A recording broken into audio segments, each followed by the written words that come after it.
Today, China has a 20 million unit market domestically, but they have 40 million units of capacity. They don't have to build one more plant, and they can serve all of North America and part of Europe without any more plant. It's the most humbling thing I've ever seen. 70% of all EVs in the world, electric vehicles, are made in China. They have far superior in-vehicle technology.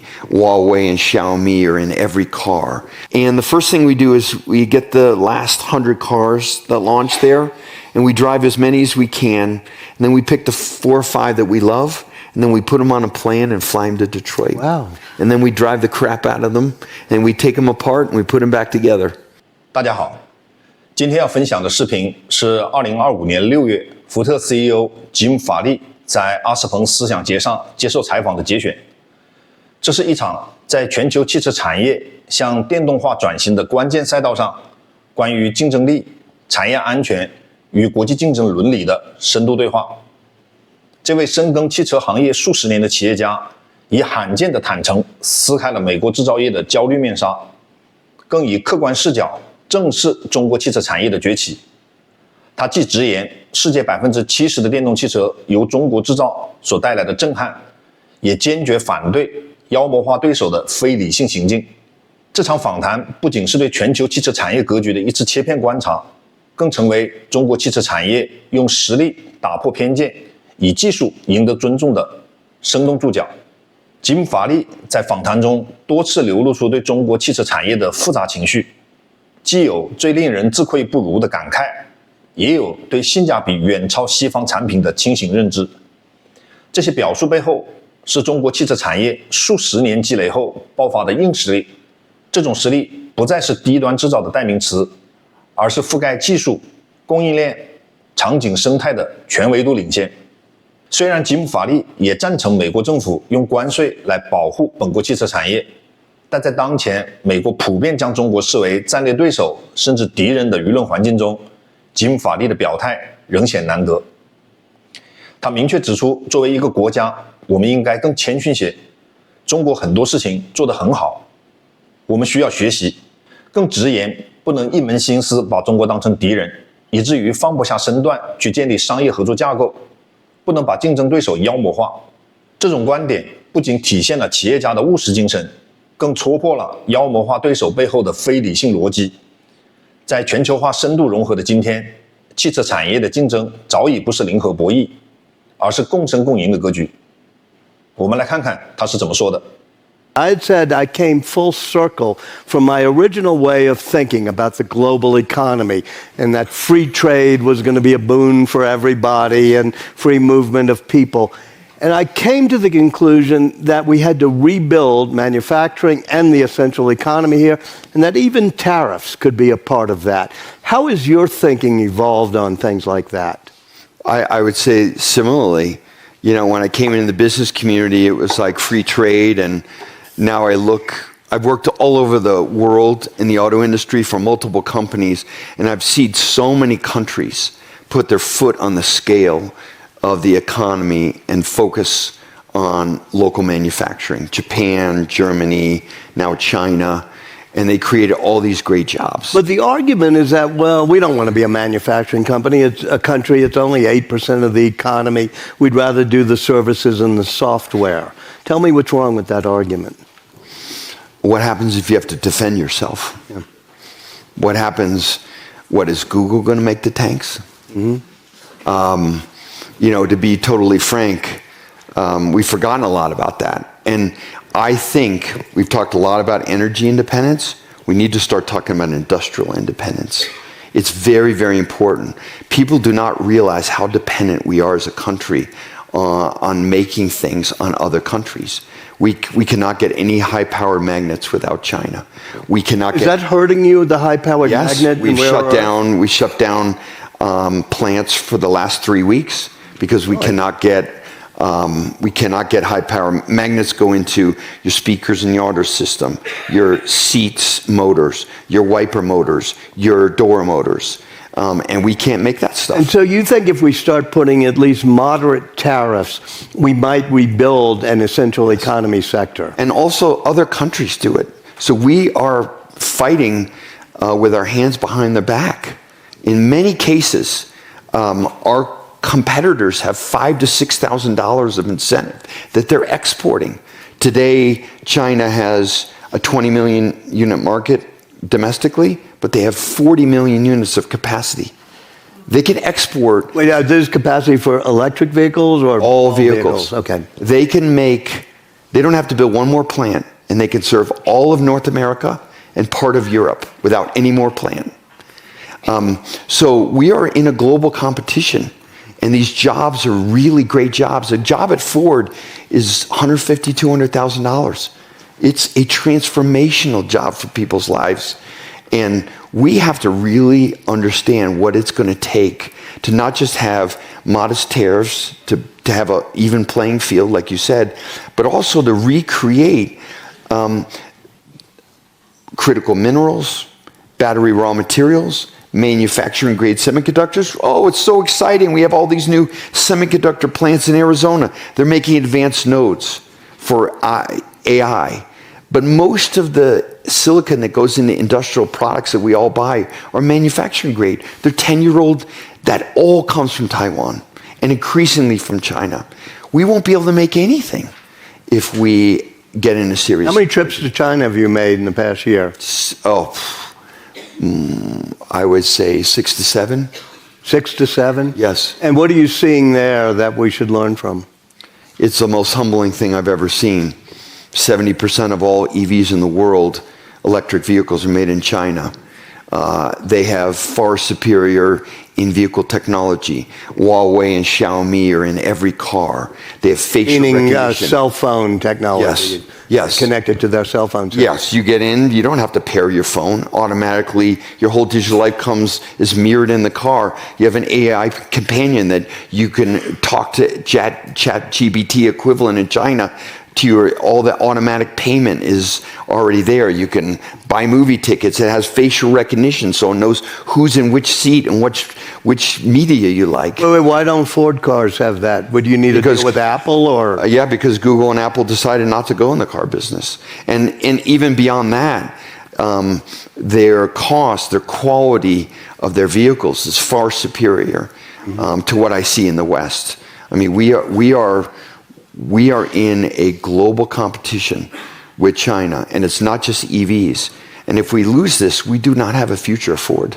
And you think you can compete on the affordability field against BYD in China? The key is innovation. To your point, we did our homework on BYD. They're the global leader in EV volume, and we found a lot of opportunities. Let's say it like that. I'll give you one example. American electric vehicles do not use LFP batteries. They're 30% cheaper. They can cycle twice. You can charge them twice as long in many cycles without deteriorating. But they are less energy dense. But there's almost no fire risk. They're real. And China bet on LFP. The West bet on these lithium batteries. And they have fire risk, and they're very expensive. But they are more energy dense. So one of the things we bet on is to move to LFP for this affordable vehicle. But the IP is in China. So we had to localize the IP in Michigan, and that's very difficult. A lot of politicians focused on that. But we think that's the best thing for America. I forgot to follow up earlier on when you surprised me by saying you've been to China 5 or 6 times. Tell me, what are you trying to get a JV in China? Are you trying to buy BYD? Or what are you doing there?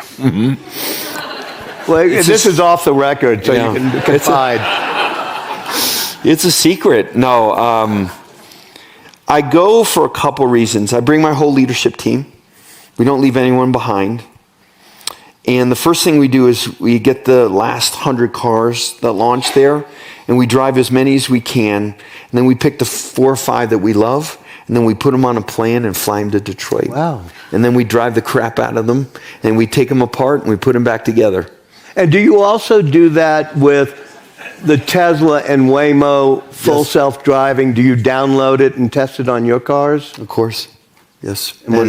And back to China, people don't realize that China has IP that America needs. It has battery processing. Should we just steal it the way they do to us? No, I'm sorry. I think we just need to be more humble as a country that they do things really well that we need to learn. And how we learn is through joint ventures and cooperations and partnerships, but we can't be so obsessed with China's enemy that we aren't humble enough to set up those business structures and then have people in those companies, in those JVs, that transfer the knowledge and the know-how back to the home company Ford. Without this kind of mechanism, these kind of partnerships, and by the way, they need us. We have distribution systems. We have intimacy with our customers that they don't know. They don't know how to make quality in a lot of countries. We do after 120 years. So there's a lot we can offer them in exchange to enable them.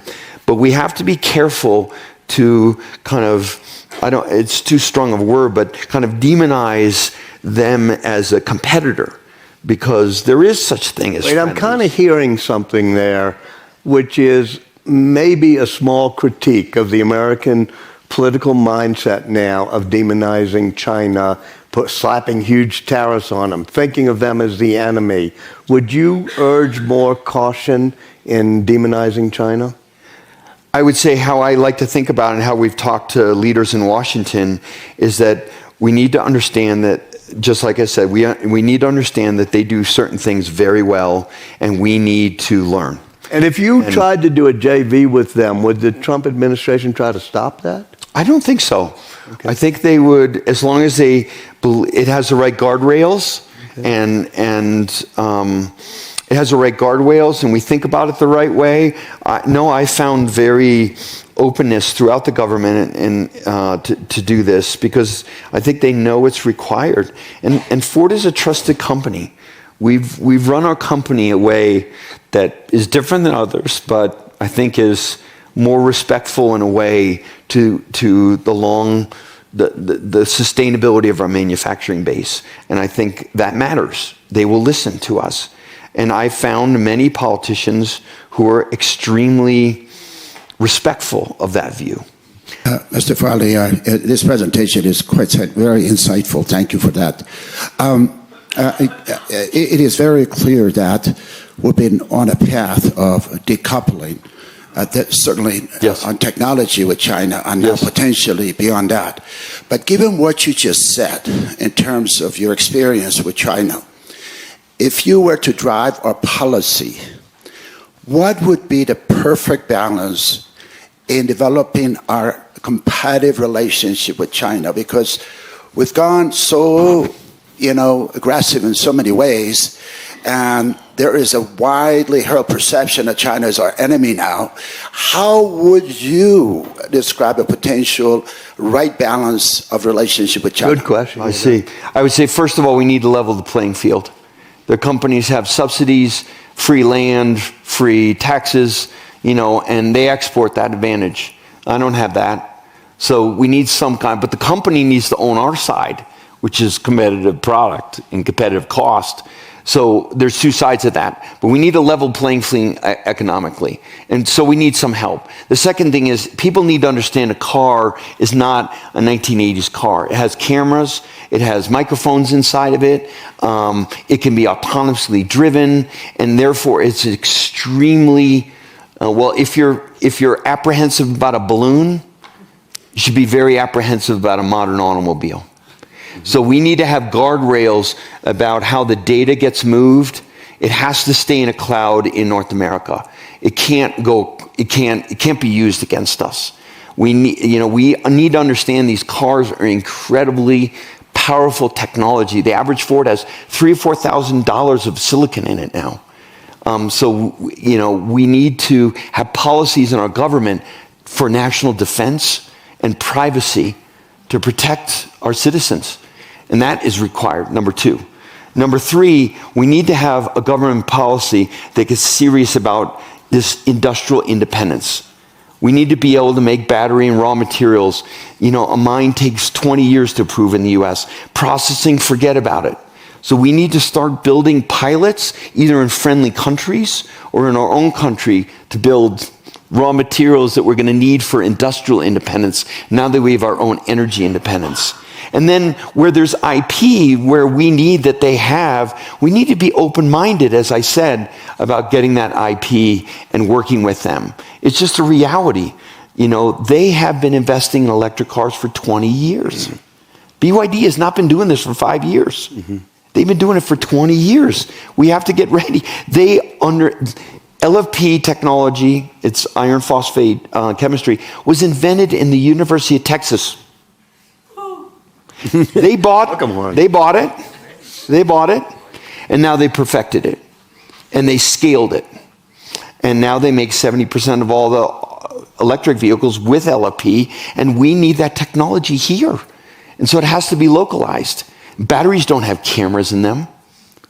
You know, so this is something we should be able to work with them and learn. I think those are the 4 key policy areas that need to be put in place. One of the areas that China's done a great job is vertical integration and sort of really managing. It seems like a very big component for winning in the next version of the space. And in all transparency, I'm part of advancing manufacturing and making LFP here in America better, faster, cheaper. So very much part of the solution. But I'm curious on that like bridging the gap from critical minerals to the vertical integration piece and how you're thinking about it, given that's so critical. Such an important topic. I would say anytime there's a new technology like EVs or software-defined vehicles, there's kind of, in 1928, when we did the Model T, Mr. Ford had this belief that we could scale the Model T so high that he could drop the price half every year and get people off horses and in the Model T. And then his suppliers, because he didn't have all the money to do that, his suppliers started making a lot of money because he would just take all the suppliers because he didn't have all the capital to vertically integrate. And then the Dodge brothers made our bodies.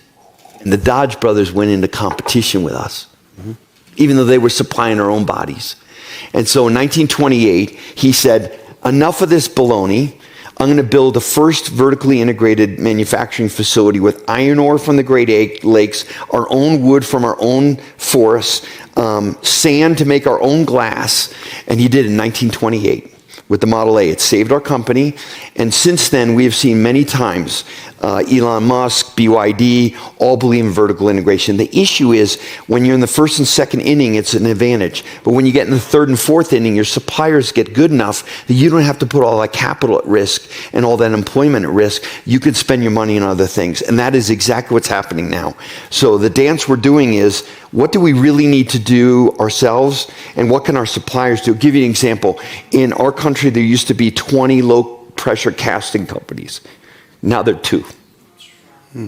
So when I make a frame for an F-150, I got 2 choices.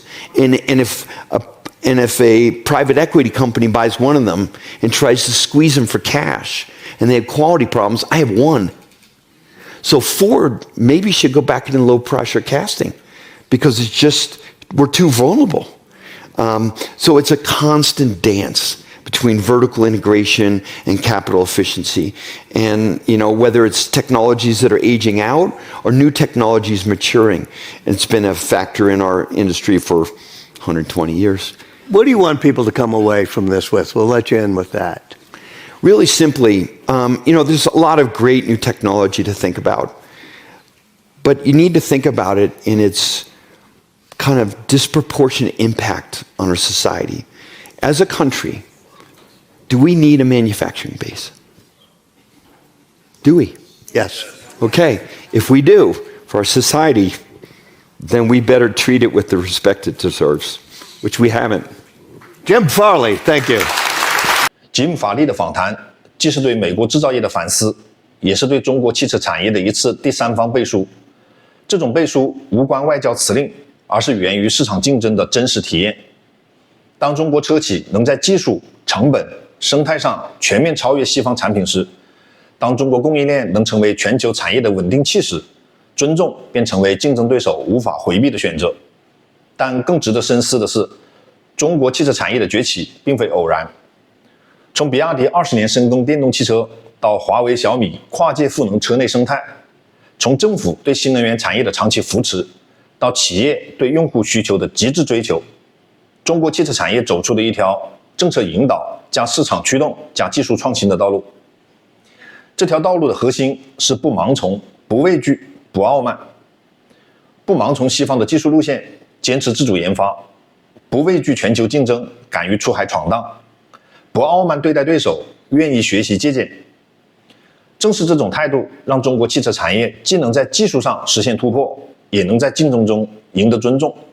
展望未来，全球汽车产业的竞争只会更加激烈，贸易保护主义与技术壁垒仍可能成为障碍。吉姆·法利的访谈已经传递出一个清晰的信号：美国企业界正在全面反思，即要重振制造业，不能在技术和供应链上像以前那样依赖中国。这无疑会给中国企业将来的发展带来挑战。世界会否变得更封闭？中国制造业的蛋糕会不会被切割？贸易保护主义会不会对中国企业的全球竞争形成阻碍？前景不容乐观。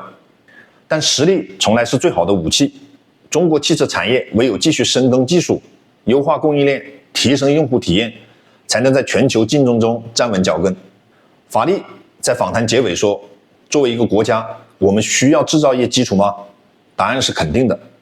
如果是为了社会的发展，那我们最好给予它应有的尊重。这句话不仅适用于美国，也适用于全球每一个参与汽车产业竞争的国家与企业。对于中国汽车产业而言，赢得尊重只是起点，用实力推动全球汽车产业走向更绿色、更智能、更公平的方向，才是更值得追求的目标。